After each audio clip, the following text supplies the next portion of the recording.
ఓం సాయిరామ్.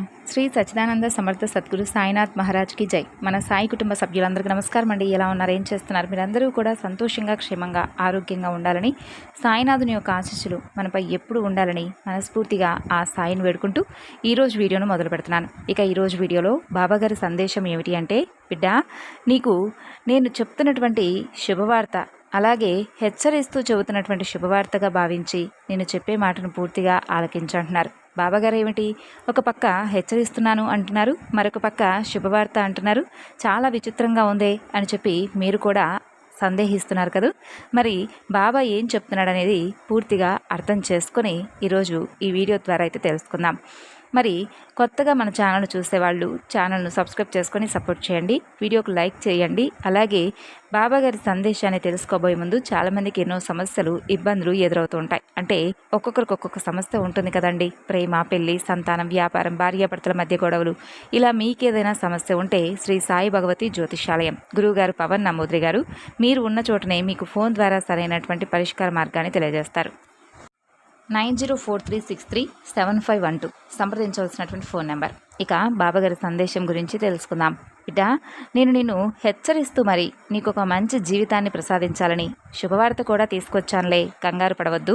ఒక్కసారి బాబా ఎందుకు నిన్ను హెచ్చరించాలని చెప్పనుకుంటున్నాడు, అలాగే నీ జీవితంలో ఏ శుభవార్త నువ్వు వినబోతున్నావు అనేది ఒకసారి బాబా మాటల్లో తెలుసుకొని తర్వాత ఆలోచిస్తే మంచిది. ఎందుకు నేను ఇలా చెప్తున్నాను అనేది నీకు అర్థం కావడం లేదు కదూ. ఎందుకంటే నా లీలలు ఎవరికీ కూడా అంత త్వరగా అర్థం చేసుకోవడం కష్టమవుతుంది.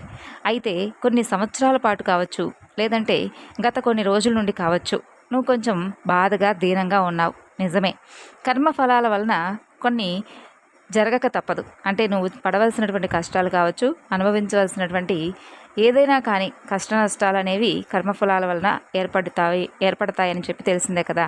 అయితే నీకు కొన్ని సమస్యలు, కష్టాలు ఎదురుపడటానికి కారణం ఎవరో తెలుసా? నువ్వే.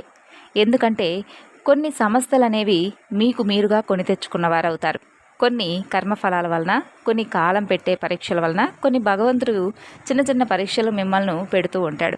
ఇటువంటివి మీరు అర్థం చేసుకొని జాగ్రత్తగా కాలానికి అనుగుణంగా ప్రవర్తించాలి. అయితే కష్టాలను బాబా ఇచ్చాడని చెప్పి ఎప్పుడూ కూడా అనుకోకండి. భగవంతుడు ఎప్పుడూ కూడా కష్టాలను ఇచ్చి చూస్తూ సంతోషంగా ఉండడు. మీరు ఈ అర్థాన్ని తప్పకుండా తెలుసుకొని ఎవరైతే నిత్య సత్యాన్ని గ్రహించి మీ జీవితంలో ఒక్క క్షణం ఆలోచించి ఆ తర్వాత ఆ చిక్కుల నుండి ఎలా గట్టెక్కాలా అని చెప్పి భగవంతుని ప్రార్థించండి. కానీ భగవంతుని మాత్రం దానికి ఇది భగవంతుడే చేశాడనేటటువంటి మాటను మాత్రం ఆయన మీద మోపకండి.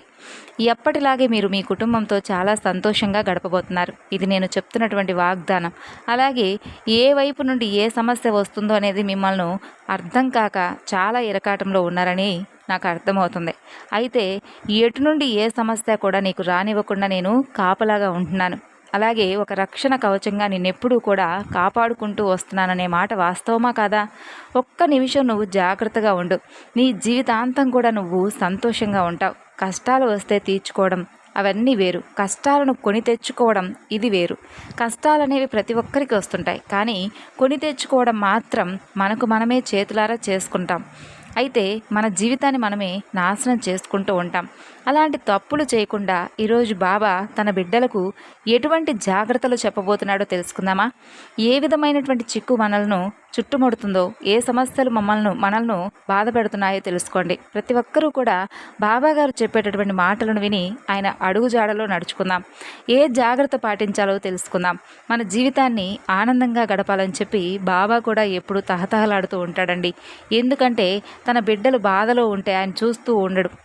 కాబట్టి ఎందుకు ఇలా బాధపడుతున్నావు? కొన్ని సమస్యలు నీకు నువ్వుగా తెచ్చుకున్నవే ఎక్కువగా ఉన్నాయి. నేను ఎన్నోసార్లు నిన్ను హెచ్చరించాను, అయినప్పటికీ కూడా నువ్వు నా సూచనలను పట్టించుకోలేదు. ఎదుటివారు నిన్ను పొగుడుతున్నప్పుడు అసలు నువ్వు నిజాలు తెలుసుకోకుండా ఎదుటి వ్యక్తుల మాటలకు పొంగిపోయి చాలాసార్లు మోసపోతూ వచ్చావు. అయితే నేను చాలా సూచనలు కూడా నీకు అందించాను. నువ్వు అలాగే ఉంటే నిన్ను ఎప్పుడూ కూడా నాశనం చేయడానికే ప్రవర్తిస్తారు. కాబట్టి జాగ్రత్తగా ఉండు. ఇప్పటికైనా నిన్ను నువ్వు మార్చుకో. అలాగే నీలో ఉన్నటువంటి మరొకటి ఏంటంటే, ఇలా నువ్వు మార్చుకోకపోతే నష్టపోవాల్సినటువంటి అవసరాలు ఏర్పడతాయి. నీ మనసులో ఒక ప్రశ్న మొదలైంది, బాబా నేను ఎవరిని నమ్మాలి? మరి మనుషులనే కదా, నా చుట్టూ ఉంది మనుషులే కదా, నేను ఎవరిని నమ్మాలి, ఎవరిని నమ్మాలో కూడా నాకు తెలియడం లేదే, అర్థం కావడం లేదని చెప్పి నన్ను అడుగుతున్నావు. నిజమే, ఇతరుల గురించి పట్టించుకోకుండా నీవు నీ పని ఏదైతే ఉందో ఆ పనిని చేసుకుంటూ వెళ్ళిపో. అప్పుడు విజయం అనేది నీ గురించి తప్పకుండా గర్జించి వస్తుంది. నేను అందరినీ అవమానించమని చెప్పి అనుమానించమని చెప్పి ఎప్పుడూ కూడా చెప్పను. ఎందుకంటే జాగ్రత్తగా ఉండమని మాత్రమే చెప్తూ ఉంటాను. అది ప్రతి విషయంలో నిన్ను ఎవరైతే పొగుడుతూ ఉన్నారో వాళ్ళతో కొంచెం జాగ్రత్తగా ఉండు అని చెబుతున్నాను. అంతేకాకుండా ప్రతి విషయంలో నిన్ను ఏదో ఒక విధంగా అందలం ఎక్కించే విధంగా మాట్లాడుతున్నారో అటువంటి వారితో ఏదైనా కానీ అంటే మొహం మీదే మొహమాటం లేకుండా చెప్పేశాయి, నాకు ఎక్కువగా మాట్లాడడం ఇష్టం లేదని చెప్పు. అలాగే కొంతమంది వ్యక్తులు పని కట్టుకొని మరి ఏదో ఒకటి ఆశిస్తూ నీ దగ్గరకు వస్తారు. అటువంటి వ్యక్తులను కూడా నువ్వు గుర్తించాలి. గుర్తించే జ్ఞానం భగవంతుడు నీకు ఇస్తాడు. తర్వాత నువ్వు ఎన్ననుకున్నా నీ జీవితంలో కోలుకోలేనటువంటి దెబ్బ వాళ్ళు కొడతారు. తర్వాత ఏం చేస్తావు? అది కూడా భగవంతుడే చేశాడని చెప్పి నిందిస్తూ కూర్చుంటావు. అంతే కదా. 100 మందిని సంతోషపెట్టకపోయినా కనీసం నువ్వు ఒక్కరిని సంతోషపెట్టి సంతోషంగా నువ్వు ఆనందంగా జీవించవచ్చు.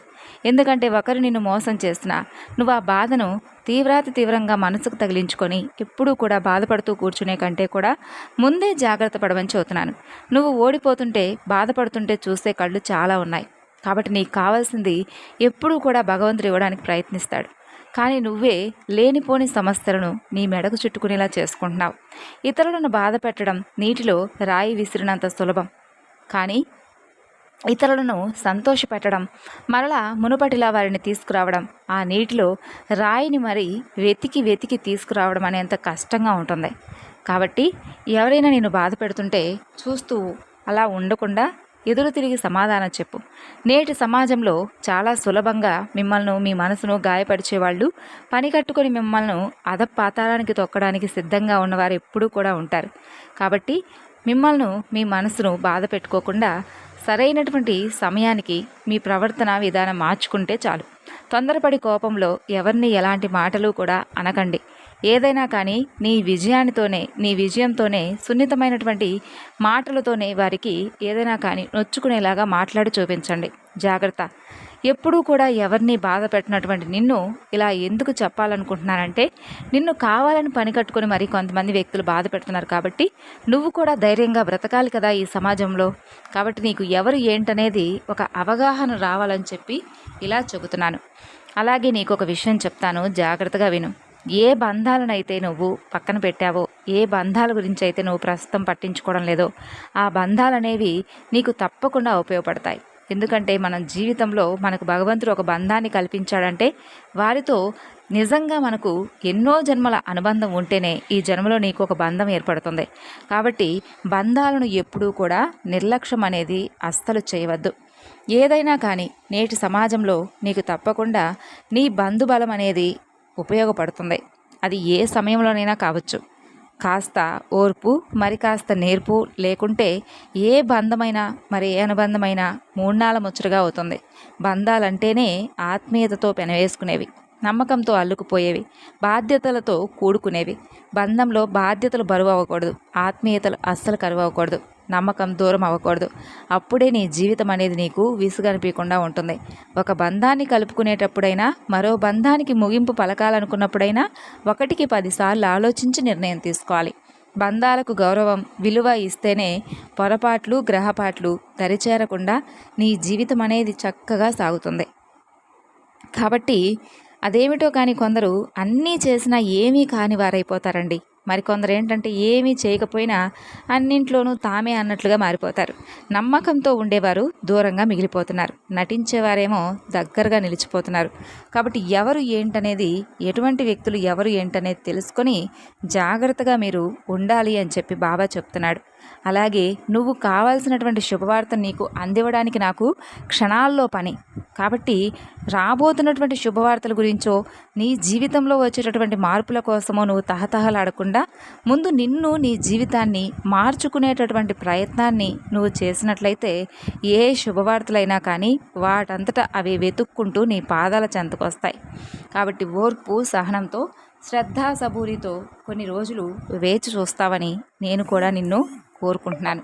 ఇక నీ జీవితంలో నీ మనసుకు నచ్చినటువంటి ఆనందాన్ని, మనసుకు నచ్చినటువంటి నీ జీవితాన్ని నువ్వు ముందు ముందు రోజుల్లో అద్భుతంగా గడపబోతున్నావని మరొక సూచన కూడా నీకు తెలియజేస్తున్నాను. మరి తెలిసింది కదా బాబా ఎందుకు ఇలా నీకు ఈ విధమైనటువంటి సందేశాన్ని వినిపించాడు, నీలో ఏ మార్పును కోరుకుంటున్నాడు అనేది తెలుసుకున్నావు కదా. తిరిగి మరలా మరొక చక్కని వీడియోలో కలుసుకుందామండి. ఓం సాయిరామ్. సర్వేజనా సుఖినో భవంతు.